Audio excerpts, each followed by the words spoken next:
So yeah, welcome.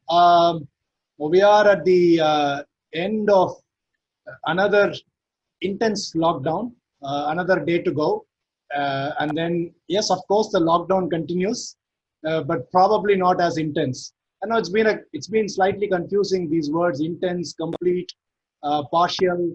And many times you're not really knowing in what segment of lockdown you're in. But yes, it's for our good. It's, all of us cannot de-emphasize the fact of social distancing and the physical hygiene. So in that context, every Saturday we have actually been meeting for something very interesting. When I say interesting, it's been the town halls. We've been speaking to some experts from various fields. But today it's going to be a very different kind of conversation that we're going to have. Most of you could have been wondering, what is this, on the moment? What happened to Alert Town Hall, and where is this on the moment coming in? So with great pleasure, let me just throw some light on what exactly this series of talk, is going to be about on the moment. Now, all of us at some point in our lives would have been, would have experienced being in some kind of an emergency. The emergency could have been on the road because you would have been a witness to a road traffic accident, or the emergency could have been in your home or to somebody who, your loved one. It could have been somebody just fainted, or, somebody had a sudden cardiac arrest, or somebody had a heart attack, or simple bleeding, so on and so forth. And many a times it's something not very new for us that we suddenly are caught ourselves unawares, and we don't know what to do. And a zillion thoughts cross our heads, right? A zillion thoughts cross as to enna pandrathu. We suddenly panic button kicks off, and you all the time otherwise would have known all the ambulance numbers of not just India but of the world. But suddenly when something like this happens and an emergency occurs right in front of you, you just go blank, right? So a fair amount of training sort of helps you in those conditions. But beyond training, there is something, beyond training, there are some things that you cannot really teach in a classroom. And that's something which this series is all about that. We're going to be talking to people who have actually been there, done that. When I say been there, done that, they have been in real life emergency situations, and they have also faced the same types of stoppers, the same type of inhibitions that all of us, that you and me go through. Polama, Venama, should I step in or should I step back? If I step in, what if something goes wrong? And if I step in, will I be, questioned? Will somebody, come and ask me, who are you? Who are you to be doing all of this? And you, all these zillion thoughts when you're running in your mind, there is one moment, and that one moment when you actually put everything aside and you decide that you're going to go forward and help. Today, my dear friends, is going to be a spotlight on that moment, and that's why it's called "On the Moment." That defining moment when one amongst us decided to go forward and help in a given emergency situation, and it calls in for a lot of things that we got to learn from these people. And all of us relate to this thing called golden hour. Today, the pandemic, the COVID situation, it's not just golden hour; it seems to be golden months. It's like several months of impact, and that's why it's at a global scale and it's called a pandemic. But the level of preparedness, it's woken us to the fact that the level of preparedness that each one needs to be is of utmost importance. And there is so much to learn from these people whom we are going to be interacting in these sessions of On the Moment, that they have crossed that moment of truth, as I call it, right? The moment of truth, where they have found their moment of truth to say, make a decision and say, I am going to go forward and help. So we're going to take a walkthrough into the minds of such people. They have got trained at Alert, elsewhere. They have all what we call as voices, voice standing for VOICE, volunteers in case of emergency. And after an intense program, beyond that, they have been in a real life situation and they have gone forward and helped. So let's pause this evening. If we are the cat on the wall, we will sort of have definitely many leaves to take out of. from the people whom we are going to be interacting with. And today we have a hero amidst us. She is somebody who always inspires us. Anytime I've seen her, there is so much positivity in what she does, what she says, what she speaks, and a person who has always been a good Samaritan through her life and handled many emergency situations. Been through this on the moment, maybe with her it's going to be on the moments. A lot of moments where she has really gone past and been that savior, the lifesaver, the not chosen to be that one person who is not standing there as a helpless bystander, but actually gone forward and made a difference to that life that needed help. So through this entire series of On the Moment, we are going to be meeting such people, and we call them platinum people. They are much more precious than platinum. They are people whom we all need to we all need to meet, talk, get inspired, and definitely learn from. Because when we find ourselves in the situation where we can be of help to somebody, we could probably pick some things, learn some things from such people who have been there, done that. So I'm very glad today, this evening, to have with us Miss Sneha Fernandez. So I'm going to give a brief introduction to what she does, and then we're going to get talking. Okay, Miss Sneha Fernandez is a life skills trainer, a motivational speaker, and an instructional designer. She is an excellent communicator with a passion to work with people.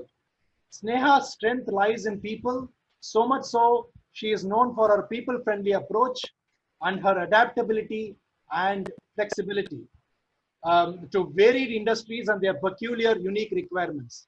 Sneha has trained more than 6,000 corporate employees and students and has more than 12,000 hours of active training with colleges and corporates. She's a certified trainer and facilitator from IATB, Chennai, and the British Council.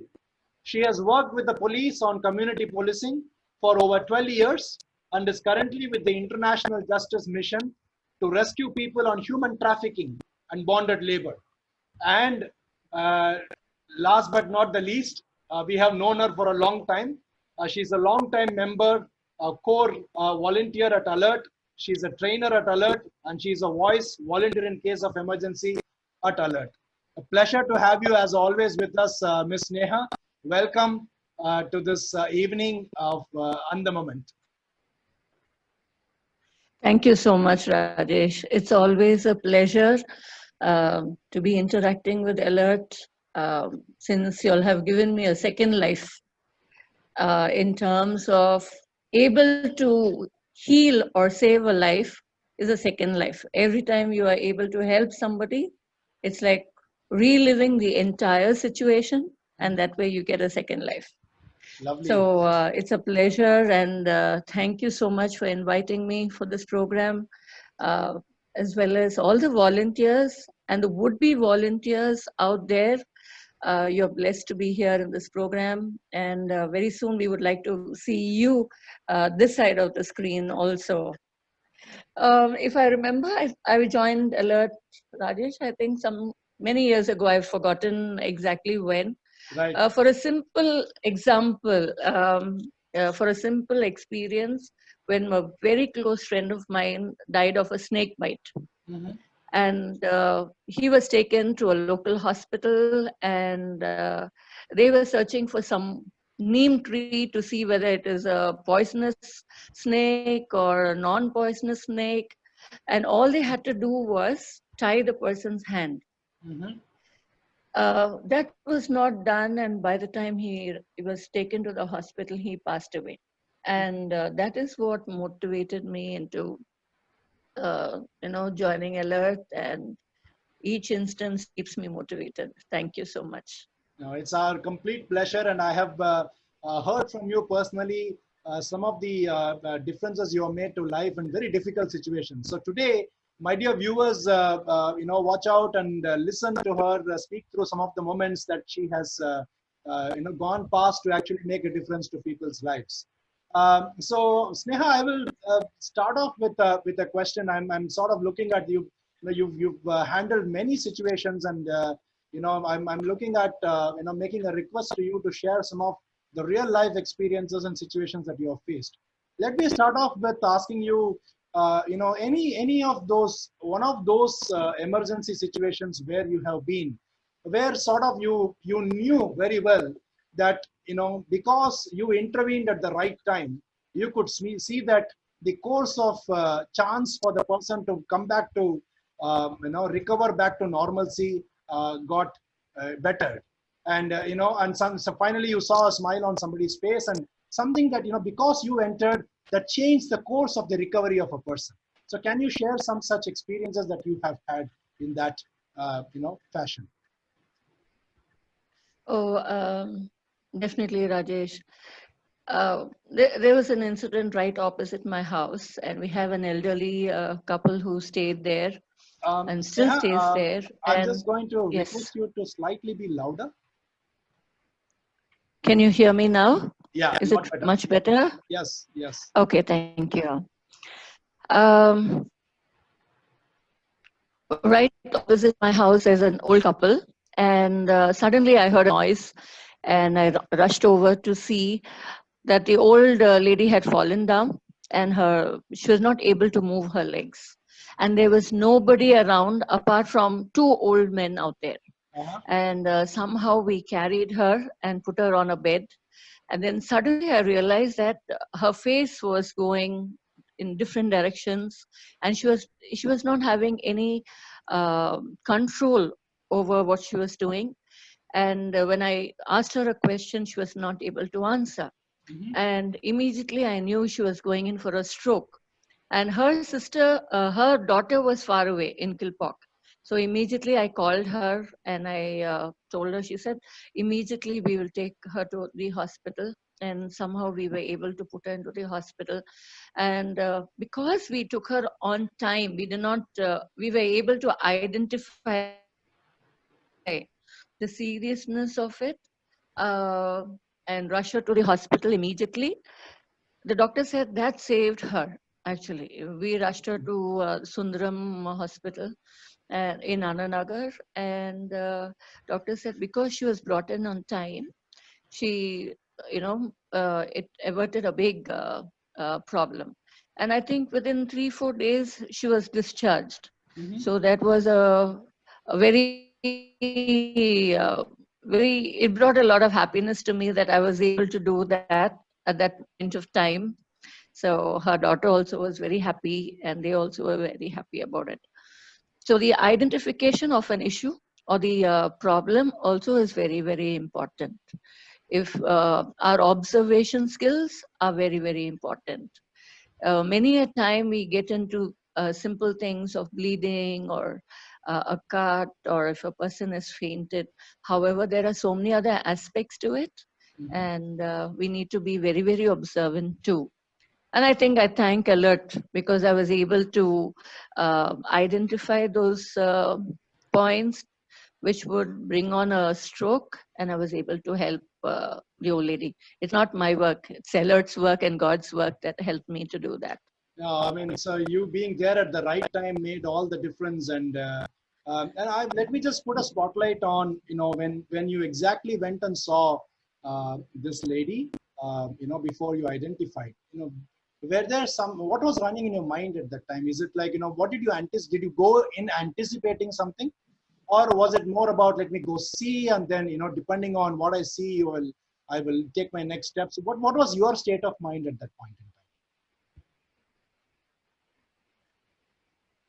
Them being old and alone, I was a little bit worried. time? Uh-huh. But yeah, I thought, okay, let's go see what's happening and then we'll take it from there. But when I saw her on the ground and not in a very good state, she didn't seem to be responding. That was a little bit frightening as to who to call, where is the number, who do I ask, uh, you know, uh, if something happened to the old lady, people will ask me what happened, what did you do? So those things ran through my head for a second, but then I thought, no, we needed to help her. So the common sense thing is to put her up, not leave her in the fallen position. So the first thing is we put her onto the bed, and that's when we tried to revive her, and that is when we saw that she is going in for a stroke. Okay. Okay. I'm just getting a few comments here from people who are viewing this that the audio is still slightly feeble from your end, Ms. Neha. So I think we might have to just correct your audio. If you could just speak, Okay. Is it little louder? it's I'll loud keep from it as close as yeah, possible. yeah, yeah. It is, it is, I'm sorry, guys. it is loud. It is loudly. Yeah. Yeah, no problem. Okay. I'll keep Yeah, it as close as possible. I'm yeah. sorry. Thank you, thank you. So yeah, Welcome. taking off from what you were speaking, Ms. Neha, stroke, as far as we know, uh, the identification is the key, right? The earliest you're able to identify a stroke situation, that much you're giving the possibility, and you visit, you get early to the stroke center, giving it 100% chance to be reversed.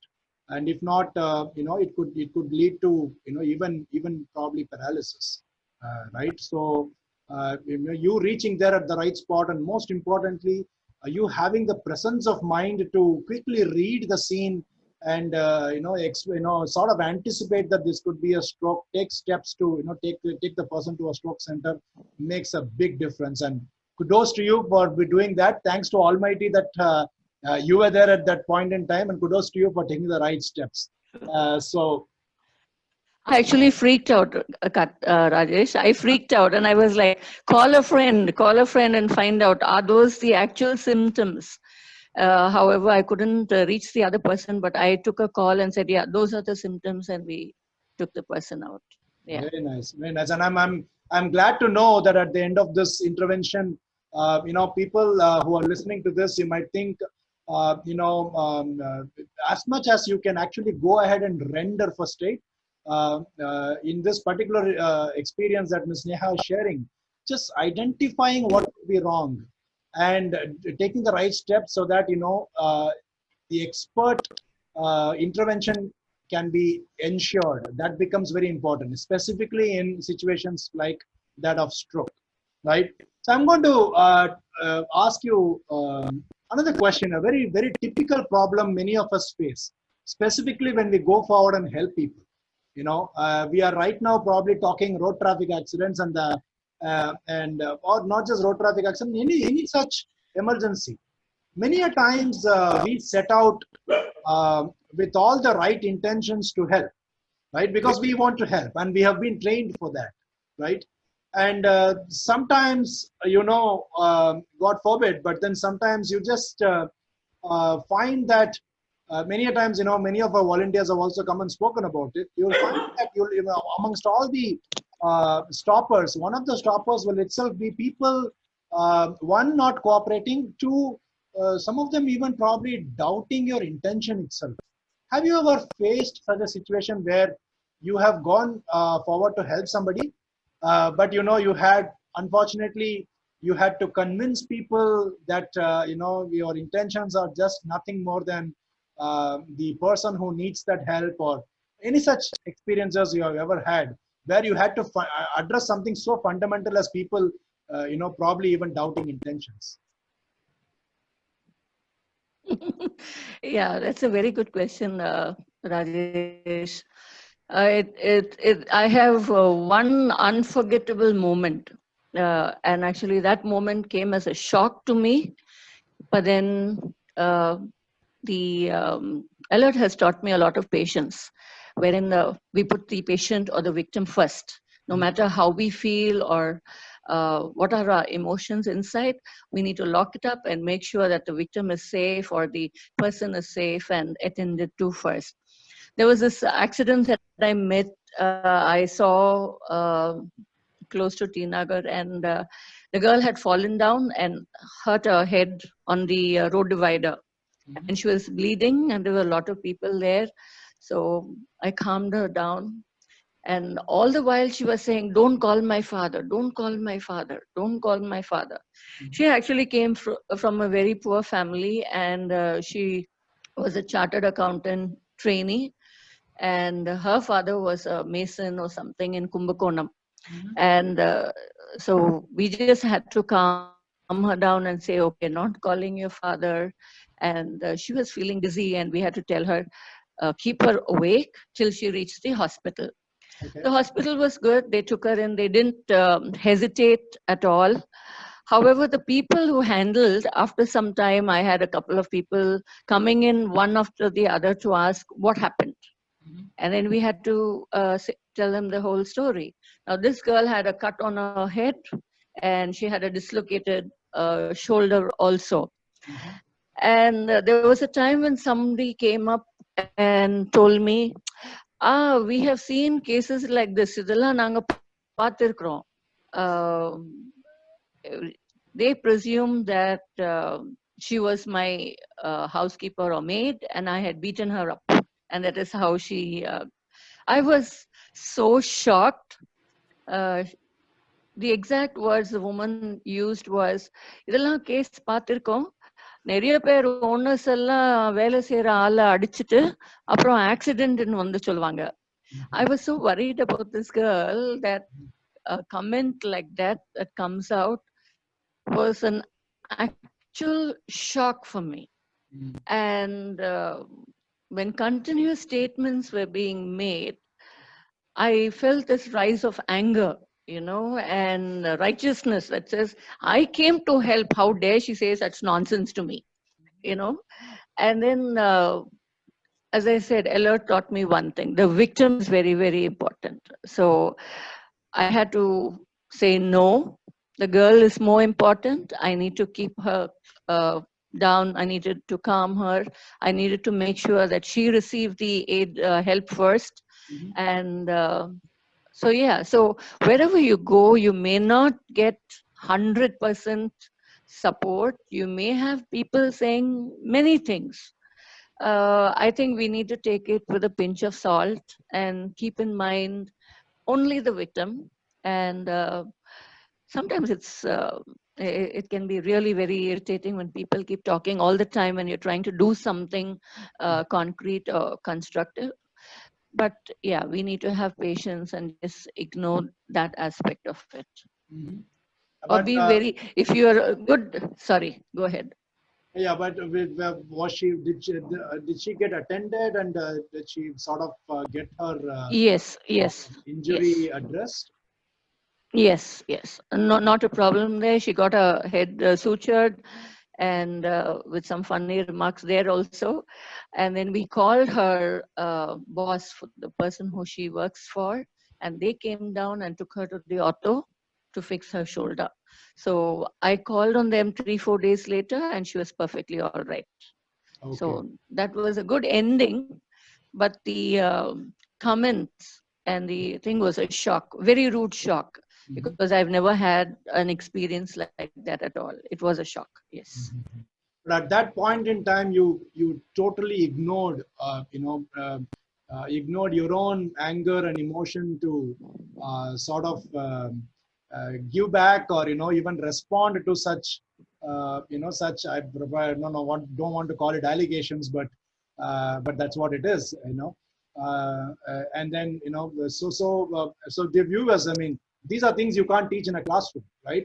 So you could face a situation where people are doubting your own intentions, but such a learning from Ms. Neha and a real life experience where she really faced it, and somebody's coming and doubting your own goodness and intentions, and it's very natural to feel angry, right? That's being human. But at that point in time, right, at that point in time, again, there is a moment of choice. In that moment of either should I respond to this, react to this, or right now should I be just simply worried about ensuring that this victim gets the help he or she needs. And Sneha did the right thing by ensuring that the girl gets attended, and finally the problem gets solved. But did this linger in your mind even beyond, or is it like it was only that anger was there only during in that moment? Did it linger on? Did you feel like I have to go back and speak about it and stuff like that? Rajesh, yeah, I mean, with a lot of great difficulty, I had to keep my mouth shut. I had a lot of things just at the tip of my mouth, and given a chance, it would have rolled out. But then, yeah, Yes, for a couple of days it was there in my mind because I was actually traveling with my friend towards Tinagar when this happened. So I had parked the bike, got off. I told her to wait near the bike and then crossed over to check out on this girl. And then I took an auto to the hospital. So my friend was there with me. So I was telling her, ranting and raving. Huh?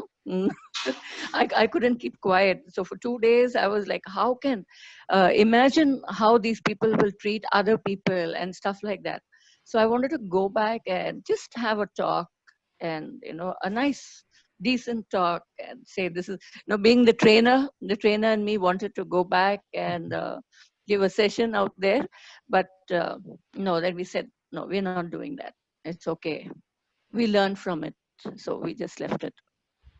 How did the girl take to the whole thing, and what was her emotion and feeling when all this was happening in the at the clinic or the hospital, and then she finally gets her help, and you called her after 3-4 days to find out her well-being. I mean, what was her state of mind? At that point, she was very afraid. Mm-hmm. She was actually very, very afraid. She was afraid. I think she had traveled quite a long distance. I think she was from Tamram, and it was in the evening. So she was afraid, and people didn't actually help by creating all this ruckus. And she didn't say anything actually. She stayed quiet. I just kept talking to her calmly, giving her that motivation and saying, everything is all right. Your boss is on the way. And her main thing was, don't call my father. That was the only thing. Okay. Which anyway, I didn't have the father's number, so, but she was not able to, comprehend that aspect, logical aspect of it. So she was okay. Nice. So the part of reassurance, it plays such an important role. Sometimes you might not Yes. even need to give first aid, but talking reassuringly. And here is a typical experience, an example of just putting the person comfortable. Many a times that goes a long way in the healing process, right? And talking to the person reassuringly so that the person starts seeing the situation more positively. So as we speak, Sneha, a lot of wishes coming your way on the FB. Hi, Mohammed Rizwan. Thanks for joining. They're all listening to you, and I'm sure they're looking for taking taking a leaf or two out of what you're saying. Vignesh, Vicky, good evening. Neil Agandan, Neil, good evening. And Lakshman says hi to everybody. Ravichandran Balakrishnan, good evening to everyone. Rajan Chinnaraj, again, a very active volunteer of ours, always a support that he has given wherever he is. Thank you, Rajan, for joining. Our own Karthik Vishwanathan, happy evening. All these wishes coming your way, Ms. Neha. Karthik Venkateshan, wishing you. Then there have a couple of comments on the audio. I hope it has been corrected. I am able to listen to Ms. Neha loud and clear. Ms. Varshu, great volunteer to know. Yes, Ms. Varshu, you must, when you get a chance, reach out and speak to Ms. Neha. A lot to learn from her in terms of, not just handling emergencies, but as a person itself. Yeah. So let's move on. It's a beautiful thing. So in the first experience that you shared, I could see how timeliness is so important. How early you get onto the scene and assess the situation, and how much of early assessment will make such a huge impact. What could have otherwise become a paralytic attack? Maybe we do not know. In 3-4 days' time, it could be reversed and the person was smiling back at you. That's a situation. So early response. The second situation where, it's very natural that, there are 100 people out there who react in 1,000 different ways. But as long as you are focusing on the person who needs help, the victim, the boy or the girl or the man or the woman, whoever, right? And you keep your patience, talk to the person reassuringly. There may be non-cooperative people, and when they are reaching out to you in your non-cooperation, you don't react to them, but you just do everything to enable all the help required for the. So beautiful thoughts. These are those under moments. Honestly, Sneha, I really can't thank you enough for throwing the spotlight on those moments where each one of us will face when we are actually going and handling emergencies. Now, I want to I move have on to, one more, yeah. sorry. I have one more thing to share. Something that happened in Nanganallur, Uh-huh. and it was in the night, and there were two people traveling on bike, and we were in the car behind them, and we saw something run across. Uh-huh. I think it was a cow, Okay. and the boy was thrown. I didn't even know that there was a pillion rider. And when we rushed to the spot, people who were with me were saying, "No, it's time to go home. Let's not go. It would become a police case. So let's not go." I said, "No, you stop the vehicle. I will find my way home. I want to go and check out." And that boy was unconscious and he was bleeding very badly. And somebody brought him some water from the nearby petrol station. And we said, "No, don't give him water." Uh-huh. And I had a hanky. We wiped his face and spoke to him and tapped him. And he was slowly opening his eyes. And as he was opening, he touched, lifted his hand and he could see blood on it. And Mm-hmm. the minute he saw blood, he went hysterical. Okay. So I just knelt down next to him and gathered him up close to me Mm-hmm. and kept wiping him and just talking to him. I said, "It's okay. You're perfectly all right. Mm-hmm. Nothing is wrong with you. It's just a slight injury. You're going to be perfectly all right." Mm-hmm. And he was in a shock also. And that talking is so very important. Your Right. tone of voice, the words of encouragement and positivity that you speak at that point of time is very, very important. And once he realized that he was a little bit all right, he went on to the next problem. He Okay. didn't want us to call home and inform because his uncle or somebody had passed away the previous month in an accident. Okay. So he went hysterical on that also. By Okay. the time his friend came back, the pillion rider came back, and then we spoke to him. Then 108 came along, and we had a tough time speaking to the people around him not to give him water Mm-hmm. and to keep their distance. And we had a lot of advice being poured down our heads at that point of time. But we said no. We just kept. I just said keep quiet, and I kept talking to him, and he was okay when he didn't even want 108. He said, "No, no, நான் நல்லா இருக்கேன்." But finally he went in that, and I guess he must have been all right. I don't know. I didn't follow up that case at that point of time. Okay. So that talking is very important. Very The important. tone of voice and the end, no matter what you see, how you see it, you still tell the person you're good to go. Lovely. நல்லா இருக்கீங்க, don't worry, it's only a simple injury, we will take care of it, we are there for you, we will help you, don't worry. Those things really are very, very important. And sometimes we get so carried away with the injury that we forget that we need to speak to the patient or to the victim Mm-hmm. and give the person a lot of encouragement and motivation and strength.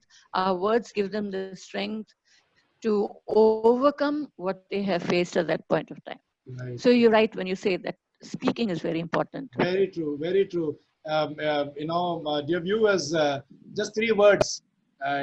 It's all of us have watched this beautiful film. Where the Nanban and other films where just three words, all is well, makes a huge difference. Saying it at the right time with a smile to the person who is in pain makes a big difference. Not to lose sight of that. As we speak, I'm very glad that the founder of Matram Foundation, Mr. Sujit Kumar, has joined us. Thank you, Sujit, for joining us this evening. It's a pleasure to have you. Salute, madam, by Qasim Ahmed, another wonderful volunteer of ours. And a note of appreciation coming from the chairman at Alert, Mr. Mike Murlidharan. You are an inspiration, Sneha. That's for you. And Harish Ramakrishna saying, well done, Sneha. So wishes pouring for you, Sneha, and a lot we are learning from this beautiful experiences that you are sharing. Let me move on to, sometimes, both these specific experiences that you have shared, it was very heartening to know that, when you went ahead and got into the scene and helped the person, made an assessment, talked to them reassuringly, probably did a few basic steps before the actual professional help came in. It all ended up helping the person. Sometimes we all know that no matter what, we do our best, right? It could happen that it did not necessarily end up being a very positive situation, or you did everything, but you sort of found that it did not help the person, or probably the person did not make it right. And sometimes, when you're very difficult scene, frustration comes in because you know what exactly is to be done, but you find a little bit of non-cooperation, and but you're trying your best to pull things together and all that, and you did everything that you could do, right? Everything within your capacity to do, but probably some things are beyond our hands. Have you had some such instances where you just knew that this is the best I could do in that situation, but maybe unfortunately it did not fully help the person, and that itself could have been a frustration, and people around, they were adding to that frustration? Have you had such moments, and sort of how did you see yourself through in such moments? Yes, Rajesh. Just thinking about that moment gives me such heaviness at heart even now. Something that happened, I think, a month ago or a little over a month ago. Mhm. And I was returning from somewhere, and I saw a group of people close to Loyola. There Uh-huh. was a bike accident. I have no idea, when there's nobody on the road, how this boy has fallen off his bike. Mhm. And that day I regretted not carrying my first aid kit. Mhm. I'm a person who carries my kit even to office, even if I don't know if people think I'm weird, but I still carry it with me. It's there in my bike. It's not that I'm wanting an accident to happen, but if in case it happens, I should be able to help. Mhm. And this was one of those times when I really regretted not having it. So I rushed to the spot. I saw a lot of people out there, and I think it's one of the rare times when I've seen so much of blood on the floor, on the road. Mhm. And that made my heart stop for a second. And Mhm. there were also other people present. Um, and they all, I do not know how long they were there. And I think there was a challenge of the boy being a, a boy or a man, that the women around had difficulty, or they thought about the blood, or they did not want to touch a man, or it could also be because of the COVID, they were scared to go close to the person, Mhm. whatever reason. And my heart just sank. I had no idea um, what to do at that point of time, and then This I was was a looking month around back, to you see said, if right? anybody. This was a Yeah, month back. yes, Mhm. yes. And then I said, no, nobody is going closer. I went, I checked him out. He had a head injury. He was bleeding through his nose and his ears, Mhm. and I didn't have anything to clean him with. Mhm. And the vehicle that was there did not have any sort of first aid kit which we could have used. Mhm. And I tried to, talk to him, and I tapped his shoulders, and I called out to him loudly enough. I checked, before that, I checked his pulse. Mhm. His neck was swollen, so I couldn't check his pulse at all. But I could see his chest rising, so I was happy he was alive. Mhm. And they seemed to have called out for the ambulance more than half an hour, and there was no ambulance hadn't come for the past half an hour. Mhm. And he was gasping. For some time he was gasping, and I was telling those people, I think we are losing him, we need to do something fast. Mhm. And people were discussing and what to do, what not to do. And then I saw there was no movement at all. and I knew he was not breathing. Okay. So I said, we are going to do, let's start with the CPR. Mhm. And I did the CPR, and I was tired because I was telling them to count for me. And because I had to do many cycles, and they were not even willing to count. They just stood there looking at me, discussing. It just gave me so much of frustration. I just wanted to say, why don't you guys help me and stop talking? Mhm. Why can't you get me, somebody got me a towel which was absolutely dirty. I appreciate the thought, but I couldn't use it Mhm. to wipe his mouth where he was bleeding, or, you know, Mhm. for, I was scared to infect him. And I started the CPR, and then he gasped. So Wow. then it was very, very difficult for me to do it because he was pretty well made. Mhm. And later on, I realized that he was working in a gym.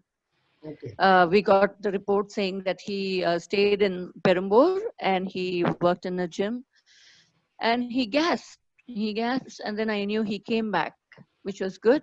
And we had a private, the 108 was not available more than 40 minutes, 45 minutes. Mhm. I think because of the COVID cases, ambulance were all busy. And we had a private ambulance that came in, Mhm. and they put him inside.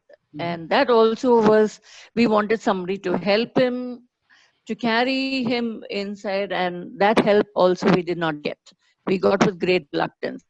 Okay. So it was very, very challenging. I think if he was taken in a little bit earlier, if people did not discuss so much, I do not know how long he was there before I reached the scene. Mhm. And I checked with the local station to find out that once he reached the hospital, he had passed away. I do not know how accurate it is, whether he passed away in the ambulance or he passed away once he reached the hospital. But yeah, it saddened me a lot for a couple of days till I had to literally tell myself, you did what you could do. Mm. Uh, but every time I pass that side, I still relive that. And I think, is there something I could have done? Could I have been more assertive? Mhm. Could I have been more? There were a lot of questions when I saw so much of blood. Or if would I be doing something wrong? Though I knew I'm not going to be moving him, Mhm. I knew I could have at least cleaned him and put him onto a recovery position because the rest of his body was not hurt, or I could have done something, Mm. uh, lessen the flow of blood to his head. Uh, so people could have helped, and I could have been more assertive. Yeah, I went through the nuances of that for quite a couple of days. Mhm. So it was difficult. And even now, when I pass that side, which I have to pass pretty often, I think, okay, that's a person who passed away there, and I say a small prayer. And, I just have to keep going, make sure that I don't I should carry my first aid box, and I think everyone should carry it, and everyone should update their first aid boxes. Very often we use it and we forget to update it. It needs to be updated continuously, and all vehicles, whether update the boxes in your cars, and attach your box to your bike if necessary. um, for the simple fact that I don't think anybody can give me a guarantee that I'm going to be alive by 9 o'clock tonight. Can you give me a guarantee? No. So as long as stillness to go out and do what we have to do. Amazing, amazing. I mean, I'm totally moved and have no words to say as I was listening to you narrating this experience and what you did. But honestly, I mean, sincere appreciations and heart goes out to that gentleman. And kudos to you, Sneha. I mean, in spite of so much difficulty, in spite of fair amount of non-cooperation from people around, in spite of the scene itself, from what you describe, is scary, gory, a lot of blood around and all that, and somebody needing a CPR. Probably, I don't know, from what you're saying, maybe you went on doing, 7, 8 rounds of CPR, if I'm not mistaken. So and that's quite draining, and you. Yes, because he was big made. So he was big made, and while doing it also, I was thinking, am I actually reaching his heart? I had so many negative questions in my head till I had to literally move it out and say, do it. No thinking, all that stuff. Wow. Do it. Work on it. So Wow. that takes a lot of self-will to do something. Self-will, you said it right. Self-will to do it, and I mean, as you rightly pointed out, dear viewers, I'm having goosebumps as I'm listening to this, and I'm very sure all of you are too. You get into a scene, and then when you see that there's really not something that probably looking up to be turning into a positive situation, a lot of doubt starts happening in your own mind.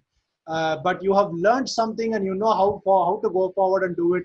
The sort of the skill and the art and thing to ignore that part and let your heart speak, and you know what is to be done, and do it right at that point in time. Now how significant is that act of what got done, Sneha.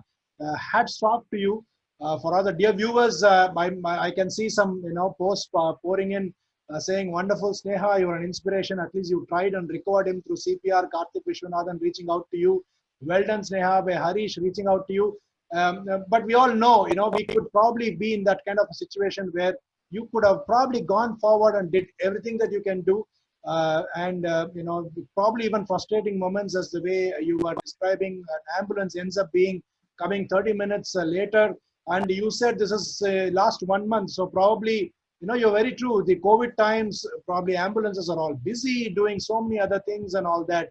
But life is a life at the end of the day. And you gave it your best shot, did everything that you can for that life to have survived. But if it did not, and then that's beyond our control. But I can't thank you enough for being what you are and what you chose to do. And that moment is a big learning for us today. In just going all out to do what you needed to do at that point in time. So thank you so much, Sneha, for being what you are, what you were at that time, and for sharing this precious stuff with us today. You're going to say something. It's thanking Alert. I have to thank Alert for giving me that courage. If it wasn't for Alert, and especially my dear friend Karthik, I don't think I would have had the courage to do that. Actually, learning that gave me so much more strength and courage, not only on any medical emergency, but in life in general. There's something that anything happens, you can always take care of it. Right. So the thanks goes to Alert, and the blessings go to Alert and all the faculty and volunteers. Thank you. Thank you, guys. Kind words. Love you. What you said is so true that, I was actually going to ask you this, how some of these things that you have handled has impacted you yourself. And you already spoke about it just now. It makes all the difference. You approach life with a lot more positivity and things like that.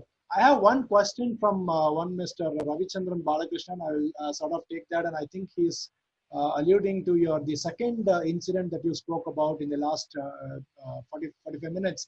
So the question is, Madam, at that point when victim requesting not to call anybody, dear or near, what will you do? What will you do? Will you call them or will you not? Or what exactly did you do at that point in time? Did you reach out? The girl who was telling, please don't call her father. What did you do exactly? Actually, sir, she did not give me her father's number, but we collected the closest informant that she has, and that was her boss. So we called her boss. In the next incident, the two boys who were traveling in Anganallur, the boy's friend was there. So we called him. So if we don't call the parents, we try to call a friend or a relative or somebody who is known to the victim. Okay. That's the only thing that we could do. That's nice. What I have done. I don't know if it's right, but then, yeah, that's what I've done. Yeah, I mean that it's at that point in time, and to have the presence of mind to exactly do what is to be done. calls in for a lot of thinking and a lot of being in the moment, right? Being in that space, that time, and looking at what is the right thing to be done.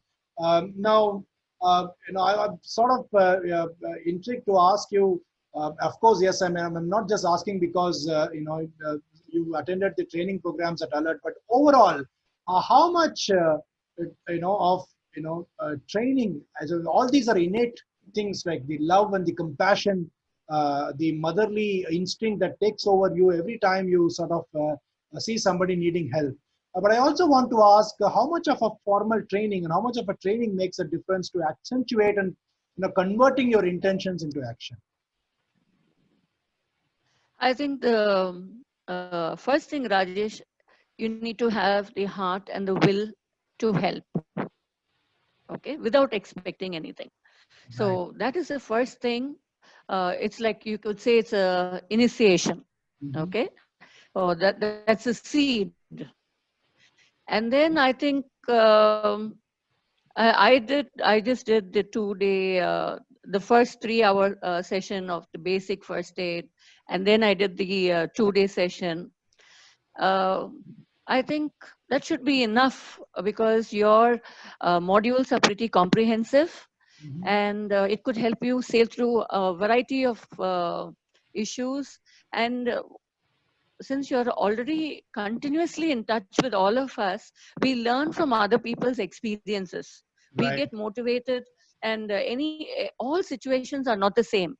Right. So invariably, when somebody posts and says, "Okay, I had this sort of a situation today, and this is how I handled it," then we learn from that situation. So your learning is an ongoing process. Right. Believe me, theory is one thing. Mm. Theory is one thing, but when it comes to practicality and being in that situation is an entirely different scenario. So true. So whatever stuff you're doing is right, is good enough, and all the motivation and encouragement that we learn is an ongoing process that we receive from each of the volunteers, and of course from our experiences also. It's an ongoing process of learning. That's what I feel. So true, Miss Neha. We just drawing closer to an hour's time, but some of the things that you shared today, is something we really cannot. It's not something that we can get from books. It's something that we cannot get from any of the stipulated protocols that are there to be followed. And the final message that you spoke about, the intention, the need and the heart to go forward and help, that's the start point. That's the seed. And then once you have that seed and once you sort of know that you want to make the difference in a person's life, then you accentuate it by adding on to yourself some skills that you can actually go forward and convert your good intentions into some amount of action. And that is why really we call every single person whom we meet here, not only in this forum, many such people whom we keep meeting at Alert as platinum people. I'm 200% sure people who are listening to us today, we are talking to one such platinum person, my dear friends. Miss Sneha Fernandez, always such an inspiration to be talking to you. Any other thing that you want to share to our volunteers, viewers, before I get to the concluding thoughts? I think anybody who wants to volunteer has got a heart of gold. And please attend the golden hour sessions, and you'll an amazing set of people. Whether people have told you or not, each person is wonderful. And never forget that. And always remember, the person you meet also is a wonderful person. So never forget that also. And stay motivated and stay positive no matter what comes your way, whatever difficulty. I know we are going through a tough time because of COVID, but this too will pass, and we will move on to better pastures very, very soon. So keep your heads up, stay blessed, love you a lot, and thank you, Alert, for giving me this opportunity. Thank you so much. No, Join Alert, guys. They will nurture you. Thank you so much, Sneha, for being with us for so many years, and it's always, like always, it's a great learning from you. Dear viewers, I'm also going to sort of share with you a very good news about COVID has taught a lot many things for us to embrace new normals in many ways. In fact, I think it's one of the ways. Sitting at home, we're able to do so many things. Sitting at home now, all of us are will be able to have an opportunity to become the voice. When I say volunteers, voice, it's volunteers in case of emergency. Please stay tuned. That Alert is going to make some announcements very soon, presenting the Alert Voice program. It used to be a 2-day intense program.